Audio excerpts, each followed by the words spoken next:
don't even recognize her. And that's the most difficult part. It's like trying to have a conversation with a stranger who hates you.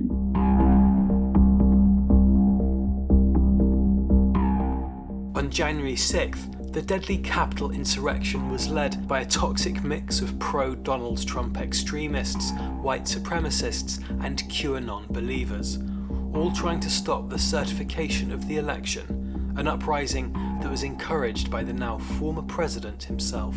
The assault showed the power that Trump holds over his supporters. Even though he's left the White House, those supporters and their ideologies remain. QAnon is a far-right conspiracy theory movement that many people have likened to a cult. Its believers are essentially convinced that Donald Trump has been battling a deep state cabal of pedophiles embedded in the US government and around the world. And so believers think that the cabal is running an underground child sex trafficking ring, and they're waiting desperately for what they call the Great Awakening or the Storm, which is when all the evildoers will supposedly be rounded up and possibly executed. At the heart of the QAnon movement is Q, an anonymous, supposed government insider who leaks intel to the public. My former best friend, when he started getting into QAnon, I wasn't really aware.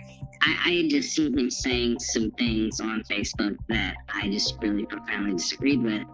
But he always had sort of a penchant for the 9/11 conspiracies.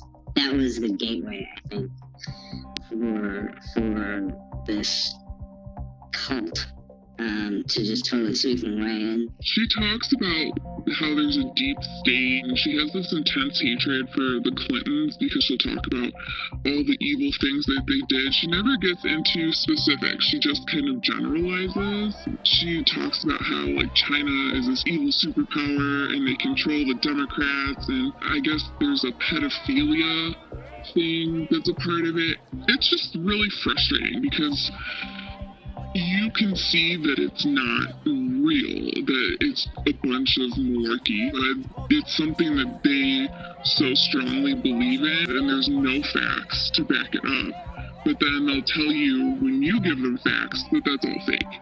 A really important thing to remember about QAnon believers is that you don't have to be crazy, you don't have to be mentally ill to buy into this stuff. It's a very gradual radicalization process. You can be hooked in with a grain of distorted truth, and QAnon really conditions its followers to distrust legitimate information sources. When you can't trust the news and you can't trust the scientists, you can't trust the political leaders, you are really vulnerable to conspiracy theories. And I think a lot of these people who buy into this stuff were just sucked in at a very vulnerable time in their lives.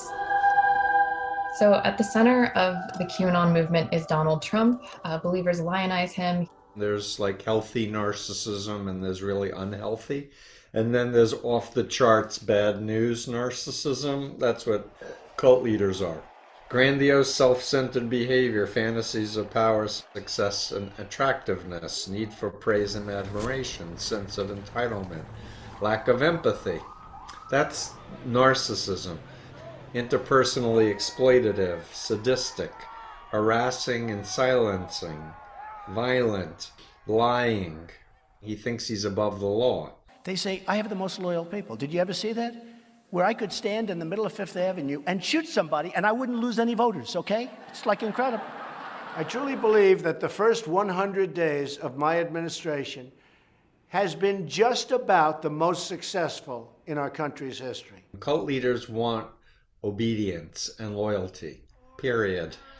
They want people to do what they're told. The universal mind control technique with all cults is fear. They want to indoctrinate our children, defund our police, abolish the suburbs, incite riots. Q has ruined families and destroyed friendships.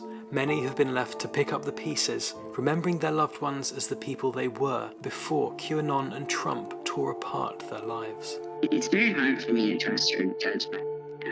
It seems like the more into this she gets, the more hateful about Democrats and young people and progressives. There's just this ever-growing list of like words and names and subjects that shall not be mentioned around her. So I don't know about a reconciliation, frankly.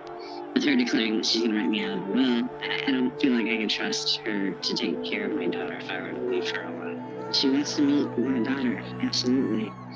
And I want her to meet my daughter.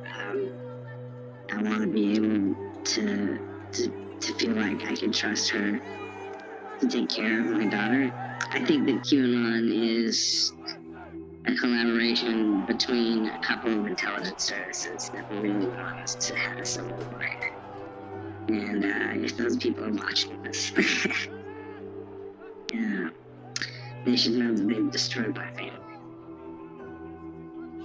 So congratulations, mission accomplished. It's basically a cult. I've heard that, you don't ever want to alienate that person because it's just going to make it worse. Don't forget that they're still your parent, or that they still have that relationship with you, and try not to let that ruin your relationship, because it's just going to alienate them and push them towards this more.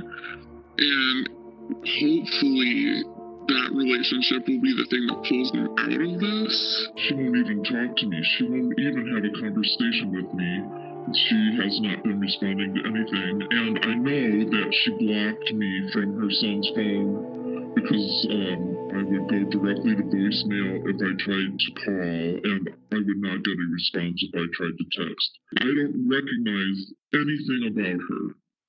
And that's very, very troubling. Getting a family member out of this rabbit hole isn't easy, but it is possible. I really am a major advocate for family members and friends to reach out to their loved ones. And a lot of the people that I've talked with have cut off contact with their loved ones because they just couldn't take the amount of propagandizing and recruitment that was coming their way. Say you miss them. Say, how are you? I can't wait till the pandemic's over and we can party again, or we can go fishing, or remember the good old days. Share photos and videos and memories. In the beginning, avoid the controversial stuff. Be a listener, ask how they're feeling, but avoid anything controversial and build bridges. And rather than take a win-lose position with them, whatever's true will stand up to scrutiny. You think I'm brainwashed, other people say you're brainwashed. Let's both step back and let's talk about it, and let's figure out what really fits and what doesn't fit. The whole thrust of my work of 45 years is empowering people to think for themselves and to reality test, and to know the difference between ethical and unethical influence, and to really understand social psychology. People don't like to be lied to, they don't like to be exploited, they don't like to be wrong. And what I try to do by telling my story of having gotten into a cult myself for 2.5 years, and I could have been there on January 6th. Members of my former cult were there on January 6th. And the important thing is I got out. And I got out with the help of my family, who loved me,